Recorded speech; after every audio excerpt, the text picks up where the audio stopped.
रायगडमध्ये राष्ट्रवादी आणि शिवसेनेमधला संघर्ष कायम आहे। झेडपी निवडणुकीमध्ये सुद्धा युतीची शक्यता त्यामुळे कमीच आहे।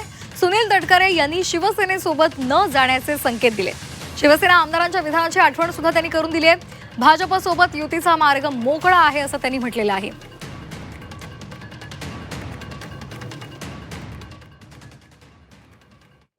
आमदारांची वेगवेगळी वक्तव्य निवडणुकीच्या युतीच्या वतीमध्ये दाखवलेली आहे।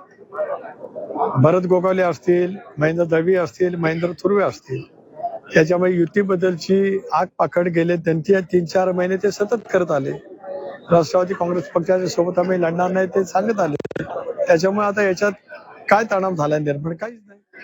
आम्ही एकत्रितपणाने आज या जिल्ह्यामध्ये काही ठिकाणी स्वतंत्रपणे निवडणूक लढतो, काही ठिकाणी भारतीय जनता पक्षाच्या सोबत लढतो।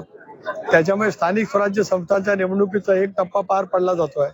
आता ही जिल्हा परिषद पंचायत समितीचा त्याचं एक अजब तरकट समीकरण मांडलं गेलं की 59 संख्या भागिले 8 आमदार 8-7 56 आणि वरती 3 तिघांना, हे असलं काय राजकारणामधलं समीकरण माझ्यासारख्या छोट्याशा माणसाला आयुष्यात कळलं नाही।